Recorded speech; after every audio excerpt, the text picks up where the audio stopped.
you want to enjoy happiness and success at work? Do you want to enjoy yourself while building your confidence and reaching your goals? Terry McDougall has helped thousands of high achieving professionals just like you to break through the blocks, regain their energy, and enjoy their careers again. Terry can help you enjoy more success and satisfaction in your current employment or finding your next opportunity in a new career. In her interview, Terry is going to show us how to take control of our professional destiny and to start enjoying it. Have you ever felt like giving up, quitting, throwing in the towel? Welcome to Never Ever Give Up Hope featuring Carol Graham. She's an author, health coach, and motivational speaker. Backed into a corner multiple times in her life, Carol shares with you stories on how she overcame some of the toughest obstacles a person can go through in life, but refused to give up hope. Rather than admit defeat, an opportunity was presented, and it involves each and every one of you. Carol will feature spectacular guests who will share their messages of hope, encouragement, and their inspiration to prove why life's adversities only make you stronger. And now, welcoming the host of the show, here's Carol Graham. McDougall is an executive and career coach and CEO of Terry B. McDougall Coaching. She helps high-achieving professionals remove obstacles that keep them stuck so they can enjoy more success and satisfaction in their lives and careers. Are you interested? She is the author also of Winning the Game of Work, Career Happiness and Success on Your Own Terms. That's where she got my interest, right there. She is also the host of the Marketing Mambo podcast. Welcome, Terry, to Never Ever Give Up Hope. Thanks for having me, Carol. It's great to be here. Excellent. Well, we've got lots to talk about, so we'll dig right in. And my first question to you is this. Before becoming a coach, as a longtime corporate marketing executive, what motivated you to change your career? You know, it's funny. I've been asked that question a lot, and every time I answer it, I get a better understanding of what my motivation was. I think it really, honestly, I think I was always a coach deep down inside. I'm the oldest of four girls. And so I was the big sister. I was the person that was helping my younger siblings, figuring out things and then helping other people to do better. I was like that at school. And then even when I got out of college, I would help other people with their resumes. And I just had an interest in figuring things out and helping other people be, learn skills and so forth. Now, in my own career, when I got out of college, I was actually first generation college graduate in my family, and I was very ambitious about creating a career in the corporate world, but I didn't really have any role models or guides to help me. And so many of the lessons that I learned the hard way. And I did at a couple points in my career hire coaches that helped me kind of make it to the next level in my career. And so I understood the value and what coaches actually did, executive and leadership coaches, what they actually did. And so I got to a point in my career, I'd been at my last corporate job I was there for 12 years. And in the time that I was there, I had 4 different jobs. The last job that I had was not one that I wanted. My boss said, I want you to take this job. I really tried to say no. And she said, I really want you in this job. And, being the good corporate citizen that I was, I said, okay, I'll give it the old college try. And it just never really was a good fit. And so I was not very happy in that role. And it got me thinking about what is next for me. And I did with myself what I actually advise a lot of people that I work with to do, which is to, do a little introspection and say, Hmm. what am I good at and what do I like to do? And is there a need for those things out in the marketplace? And as a marketing leader, I always thought that it made a lot of sense to invest time and energy into people on my staff because they were more effective, they were happier. It made me look good because they were doing a good job. And I got feedback that I was good at coaching and mentoring. And so I decided to leave that organization and pursue a certification in coaching. And so what I do today is I really mine those 30 years that I had in the corporate world. I've had a lot of experiences. And when I'm working with people, and they're telling me about things that they're experiencing, very often I've experienced something similar, and I can use my coaching skills to help them figure out how they move forward towards, the reality that they'd like to be experiencing in their career and in their life. So basically, you were coaching yourself without even realizing it.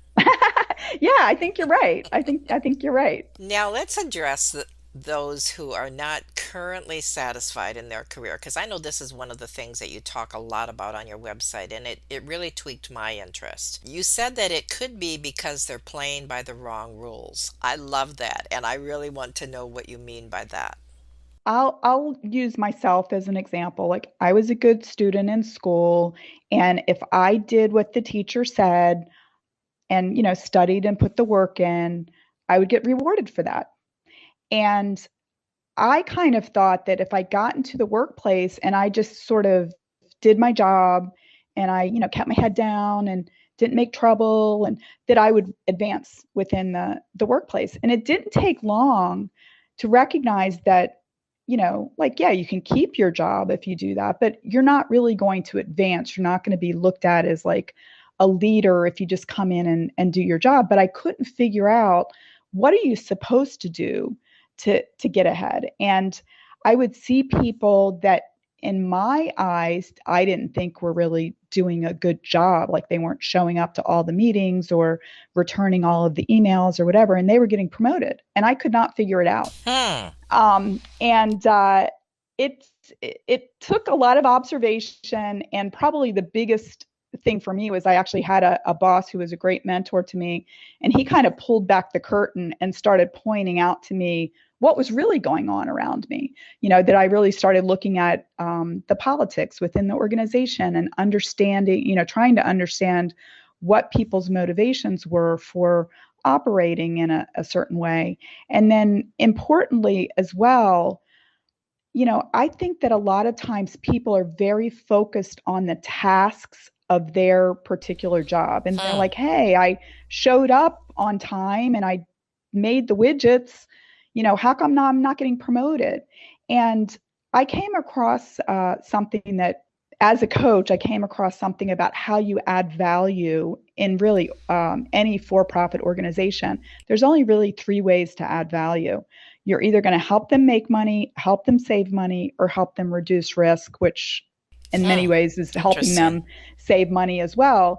And when you like step back and start connecting what you do to how it supports one of those three um, value creators, that's when you start to understand the real game, the real rules of the game. Because it's not, whether you came in and you answered all the emails in your box. It's like, did you do something that had an impact for the Hmm. Okay. organization? And, I think that, at the heart of it, those are the real foundational rules of, how you become successful at work. But then there's a lot of other things too, just about putting boundaries in place, and making sure that you understand what is expected of you, and how you deliver on that. And there's a lot of I could talk all day about all of I'm the different sure things that that's I see. awesome. um, but I think that people a lot of times don't dig very very far beneath the surface, and then they're very puzzled as to why they're not getting the results that they expect. But when you step back and you kind of really look at the whole playing field and you can see how what you do interacts with the rest of the organization, you can start to understand how you can have more impact. Now, my next question, you basically have answered it already, but I want to bring it a little more personal for the listener, and that is how does your program different and why does it work? I think that my program really has five things that I take into consideration with my clients. And the first thing is helping them get crystal clear on what their goals are. Because very often when they come to me, they know that there's some pain. They know what they Hmm. want to Hmm. avoid, but they haven't flipped it to say it's not just about avoiding pain. It's really about going towards something that they think is going to be, make them feel more satisfied. So there's that. And then once they get clear on their goal, I work with them on developing a roadmap to get there. So, like, what are the actual steps that they need to take to get there? And then we will work on the skills because a lot of times, they know that they need to get there, but maybe there's some gaps in their skill set. And so we will identify those and start to work on them. I also address something that I call environments. And what I break that into three parts. One is that I give them a safe place to talk about things that are stressful or chaotic, or, maybe they really can't talk to anybody else about the things that are going on at work. Like, if they're in a Right, leadership right. position, they can't talk to their subordinates. Maybe their family is tired of hearing about it, or they don't understand, or maybe it's going to stress them out. So I give them that safe place. I also, so that's kind of the internal environment. The external environment is the goal setting and the taking action and being held accountable for moving, with pace towards their goals. And then the third environment area that I work on with them is understanding the political environment at work. And a lot of times that can be very puzzling. Hmm. People will be in a situation and they're like, what just happened? I don't really understand this. And so I help them make sense of that because once they can kind of look around and, understand the players around them, and then they know how to show up a little bit better. And then the last thing that I work with people on, and honestly, besides getting clear on the goal, this last thing is really the most important thing I work with people on, and that is getting into a positive mindset. Because Absolutely. unless people believe that what they want is possible, it will not happen. And I have seen it time and again with my clients that it's very natural for people to come in sometimes and feel a little skeptical, feel a little, Hmm. jaded or negative because they're trying to protect themselves from disappointment. But maybe they've had bad experiences like, oh, I've applied for jobs and I never gotten them, so I don't think it's ever going to happen. But once they get into that mindset of like, you know what, I think that what I want is possible. I have seen some of my clients get the thing they want within weeks Wow. because it's really almost like they had blinders on and then they peel the blinders back and they start to see a lot more opportunities around them. And I think even attract opportunities in a way because they're open to it versus being sort of like, closed off in a corner, in a cave, Right. hiding, trying to protect themselves. That's a good Um, point. Right. yeah, yeah. So I think that my approach, I know it works. And then I think the other thing that's a little different about me is that I've worked in the corporate world for Hmm. 30 years. So, when people explain the situations, very likely I've either seen it or experienced it, something similar. So I don't think they're crazy, or I'm not saying, oh my gosh, that's horrible, because I might still say, oh, that's horrible, but I've seen a lot of crazy things happen, and I've seen a lot of puzzling, things Of happen, course. and I can help people navigate that. And you do this online, like people can connect with you there for, Yeah, I yes. work with people all over. I actually have international clients, and I work with people all over the United States as well. And I will meet with them either by phone or by Zoom, depending on what their preference is. Okay, all right. Now you said something that really tweaked my interest and that I'm sure that others would be interested as well, and that is that you had to break your addiction to external validation in order to be able to nurture your inner wisdom. Can you expound on that? Yes. So when I was writing my book, I came across this bit of research and that was done by a professor at Harvard Business School named Tom DeLong. He's actually written a book on high achievers, and he believes that high achievers are addicted to external validation. And I think that on a certain level, I already knew that because I knew myself. And but when I read that, just this huge light bulb went on over my head, and I started looking at the types of clients I work with, and I thought, oh my gosh, this explains so much, and it makes so much sense as well. Because if I think back to starting school, even kindergarten or first grade, that when the teacher gave you a gold star on your worksheet, you wanted more of that, right? And so you started focusing more and more on, like, what does the teacher expect of me? And for people that are high achievers, they're high achievers because that was a habit in their life. And usually what gets rewarded gets reinforced, right? Hmm, And so, excellent. for somebody who is a good student, they're focusing even more on, like, what's the teacher expect? What do I need to do for this assignment? When they, get to when it's time to apply to colleges, they're looking at, like, oh, what clubs do I need to be in, or what do I need to get on my SATs in order to get into this college? So they're really focusing on what's expected of them externally. And what happens is that over time, we delay gratification, right? So we might want to go out with our friends on Friday night to the party, but or Saturday night, but we're saying, "Oh, I have a physics test on Monday, so I better stay in and study," right? Like we're Right. putting off what we might want to do in this moment for future gratification.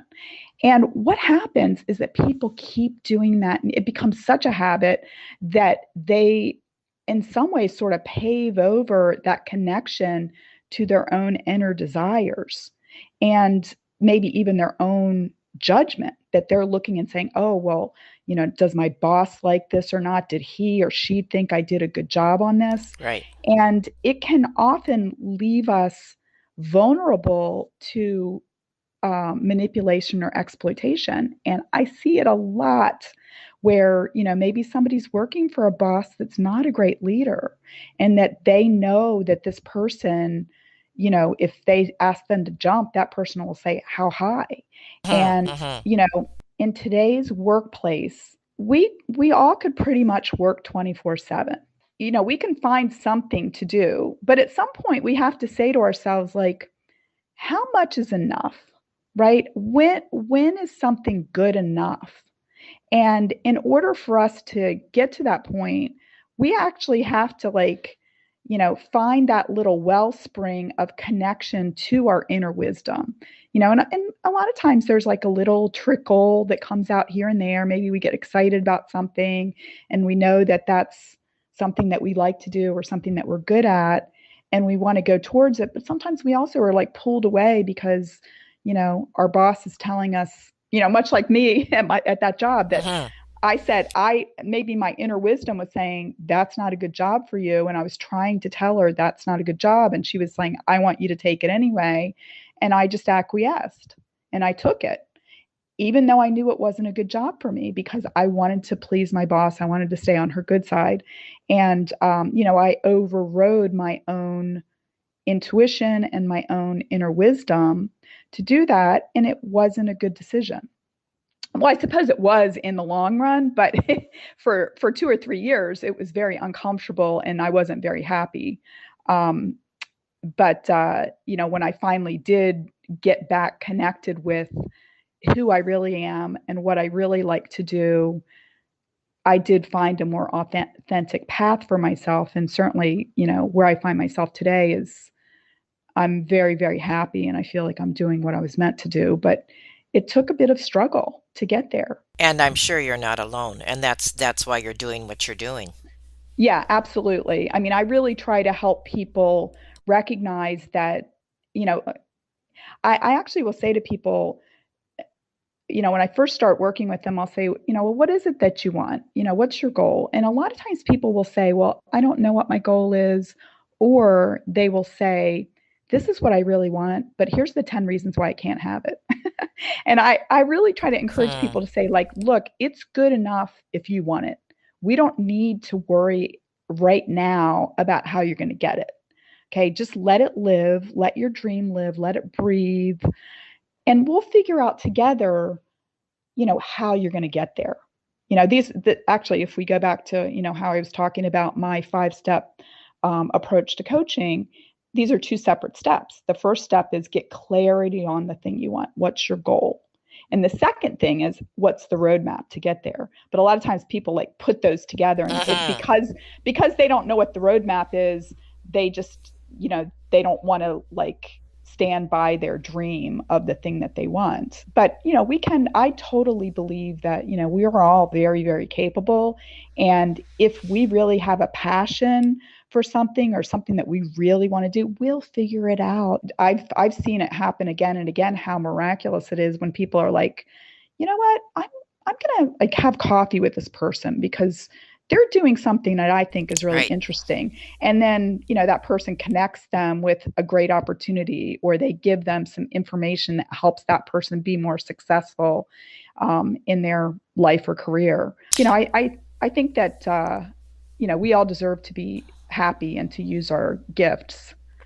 I totally agree, and of course can relate with personal experience because I am where I am in my career as a result of those things just coming into alignment. And it's been an incredible journey and one that you love to sit back and replay and watch because you think, how in the world would I have ever gotten here without this happening? And that progression is exciting. So, yes, I totally understand what you're saying. And we're going to take a 30-second break. And when we come back, I want you to talk about, can you be a success professionally and still be happy and not stressed to the max? So we're going to touch base on that, and also your book, which I know is exciting because it's going to help a lot of people answer a lot of these questions that you have presented and motivate them. Carol Graham would like to show you the path from misery to miraculous triumph in her fast-paced memoir, Battered Hope. She relates her determination to succeed as someone who experienced one horrendous nightmare after another: gang raped and left for dead, loss of a child, husband falsely imprisoned, and cancer. Nothing could break her tenacity or faith. No matter what you face, heartache, loss, suffering, or injustice, Carol will illustrate how she became a victor the same way you can. The secret is to never, ever give up hope. Order your copy at Amazon or batteredhope.blogspot.com. Shared so far has certainly been motivating and exciting, stimulating. I mean, all those words that mean, okay, I want to change. And I think that many of us as career people want that change, and we want it smoother. And we also want to be happy during that time because very often I'm sure you've heard this many times, where people who want to become a professional success feel that they have to sacrifice their personal happiness. So, can you address that a little bit before we go on with your book, etc.? Yeah, yeah. Well, I mean, I really think it's about energy, and it's also about things like boundaries. And going back to what I was saying earlier, getting in touch with your own inner wisdom and understanding that you are innately valuable as you are. When we're looking for other people to validate us, that leaves us in a vulnerable position. No But kidding. if we can validate ourselves, and if we can say to ourselves, no matter what is going on around us, you know what? I'm okay. Now, I'm not going to say that, like, if you want to do a good job at work, that you can just ignore what's expected of you. But I think that looking at it in the context of what's reasonable and also what you're willing to invest in your career. I look back over on my career, and I'm married and I have 3 kids, and I worked the whole time that I was raising my kids. And I very, very rarely brought my laptop home on the weekends. And Excellent. it did not hurt my career trajectory. I was still able to rise and do well. And I think partly because when I had time with my family on the weekends, that it recharged my battery. And when I went to work on Monday, that I had new ideas and I had the energy to do my job. And But I think balance, right? yes, yes, balance. And I think for a lot of people, they maybe are a little bit afraid that if they're not giving 100%, 110%, 24/7, that somebody's going to come along and say, you're not good enough. And, there certainly are people within the corporate world that will use, fear and coercion Hmm. as a way Hmm. to try to, quote unquote, I don't consider it management. I consider it more like manipulation, but to quote unquote manage. And if we can say to ourselves, like, I see what's going on here, and I'm going to put a boundary in place, and this is what I believe or this is what I'm willing to invest in this career, and hopefully it's going to be good enough. And the thing that I think is actually interesting is usually when we put a boundary in place and that we feel confident about it, people usually will respect it. I very rarely had people seriously challenge boundaries that I put in place for myself, but I also was delivering what was asked of me. I think sometimes when people don't have firm boundaries and they know that, like, I mean, I've seen it where somebody would be like, it's 10 o'clock at night and you're out for a drink or you're at a conference with somebody and they're like, oh, just email this person, they answer no matter what time it is. And there are certainly people like that. And I think that they thought that was a badge of honor, but in fact, it just meant that they didn't have good boundaries. And they probably were not having the balance that would maybe serve them better in their life and career. That's an excellent point. I'm glad that you brought that up. Now, I noticed on your website that you said that there was a difference between executive coaching and career coaching. Could you differentiate that simply, please? Yeah, executive coaching is what I refer to when I'm working with someone who's in a leadership position and they're in role and they want to be more effective in that role. So, working with them to understand, okay, well, what are your goals in your job and how can you, deliver more on or, have more impact in the role. And I typically am working with them to identify what I call the leverage points. How do you get, more impact out of the same or less energy? Um, and that, it could be skill development. It could be, like I mentioned earlier, sort of shifting that mindset to more of a possibility, solutions oriented mindset. Career coaching, to me, is really helping someone who's in career transition. So Oh, somebody okay. that, sometimes it may be that they're at a crossroads. They're employed and they are starting to consider what they want to do next. And I'll work with them to, kind of look at their skill sets and strengths and see if we can figure out how they can use those in a new situation. And then I'll also work with them on how do you develop an effective career transition strategy. And, I'll work with them on things like networking and interview skills and looking back over their previous experience to communicate the value that they've provided to previous employers so that future employers would be interested in them. That's like a one-stop shop. You're really being able to help take somebody from point A to wherever they want to go. in this area, and that's excellent. You don't have to go to several different coaches. In other words, you're going to be able to walk them through and help them from wherever they are when they come to you and also where they want to go. It's true. I've actually worked with some clients through the whole cycle, and I didn't mention this, but I maybe I did mention this earlier, but sometimes people are at that crossroads that they're not sure.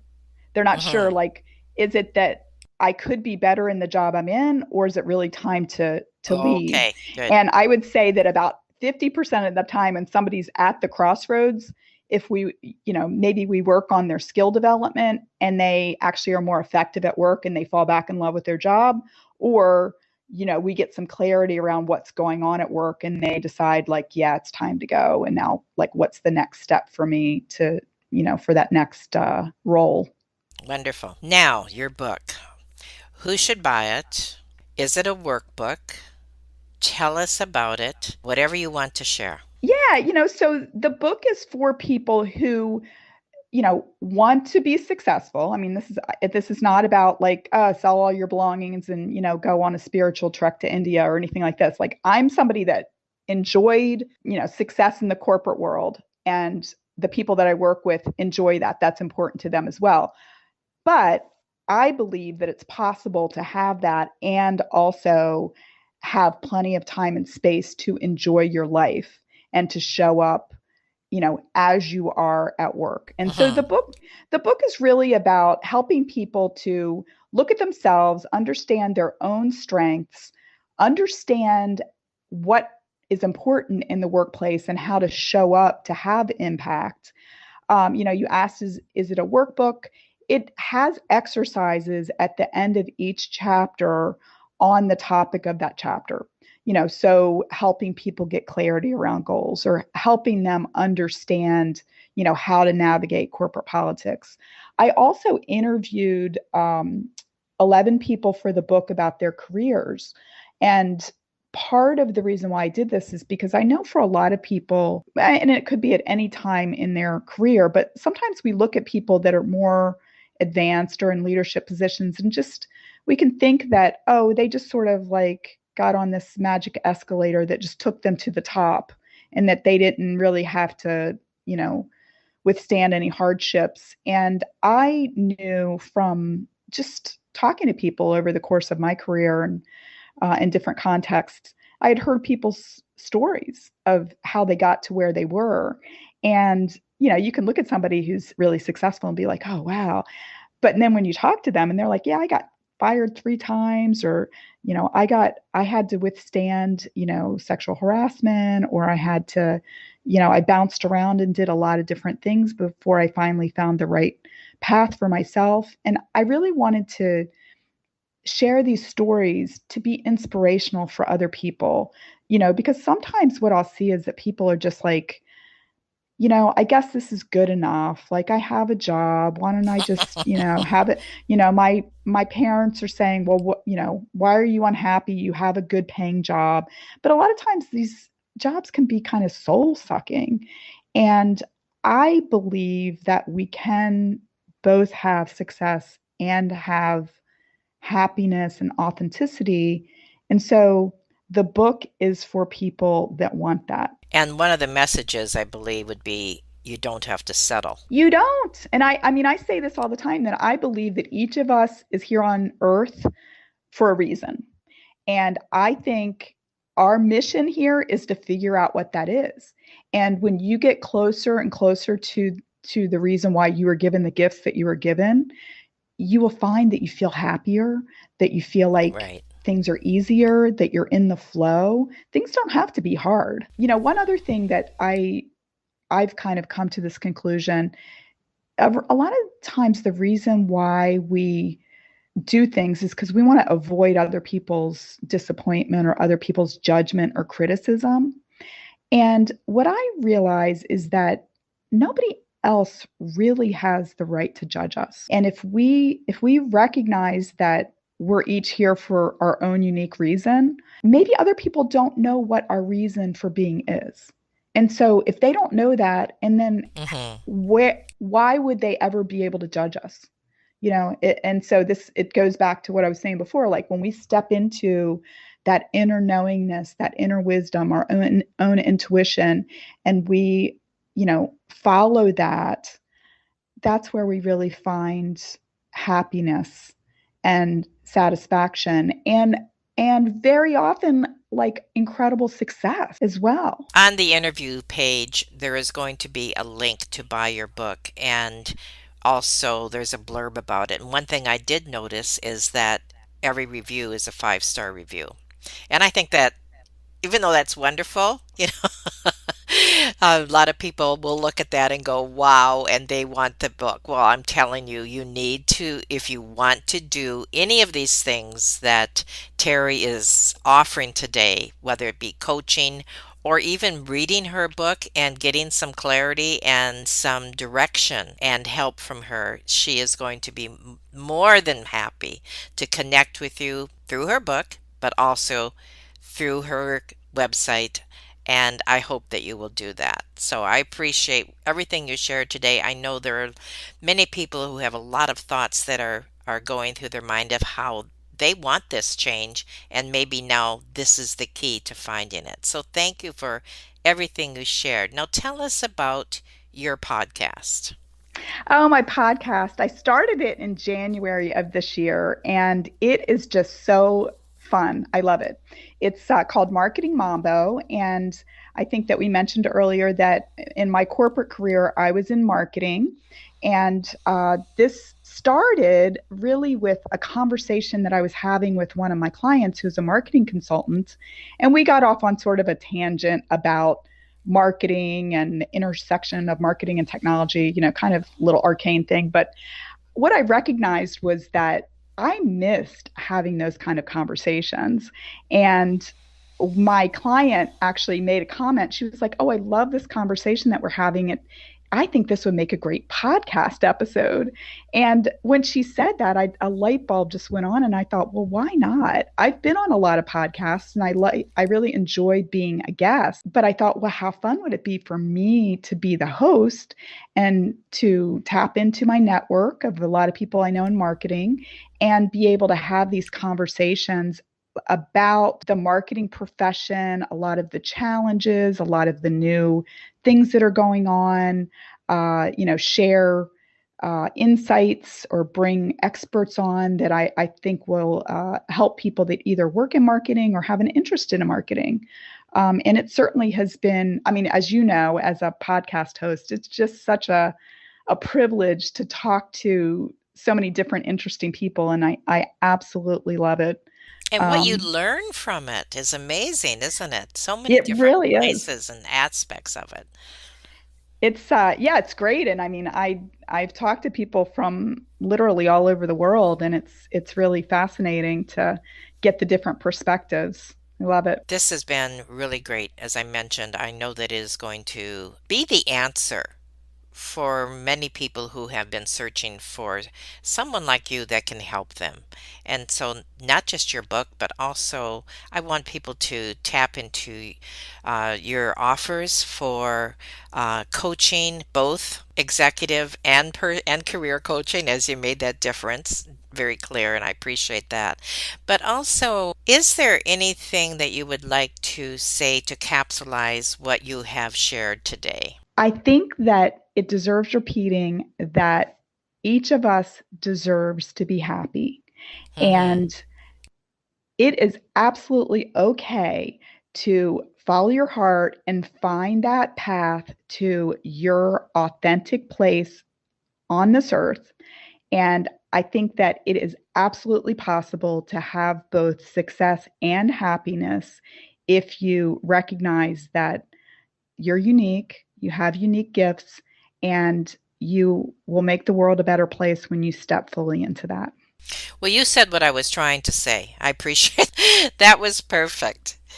Thank you. Okay, I believe that we have covered all the bases, and I look forward to sharing this online. I look forward to having people tap into what you are offering and also your book. And thank you so much for what you shared today on Never Ever Give Up Hope. Thanks for having me, Carol. I really enjoyed our conversation. Thank you for listening to Never Ever Give Up Hope, featuring Carol Graham. Did you know that most people succeed because they are determined to? Quitting was never an option. Carol loves your comments and will respond to each one. So please subscribe and review this podcast. A rating of 5 stars would be outstanding and appreciated.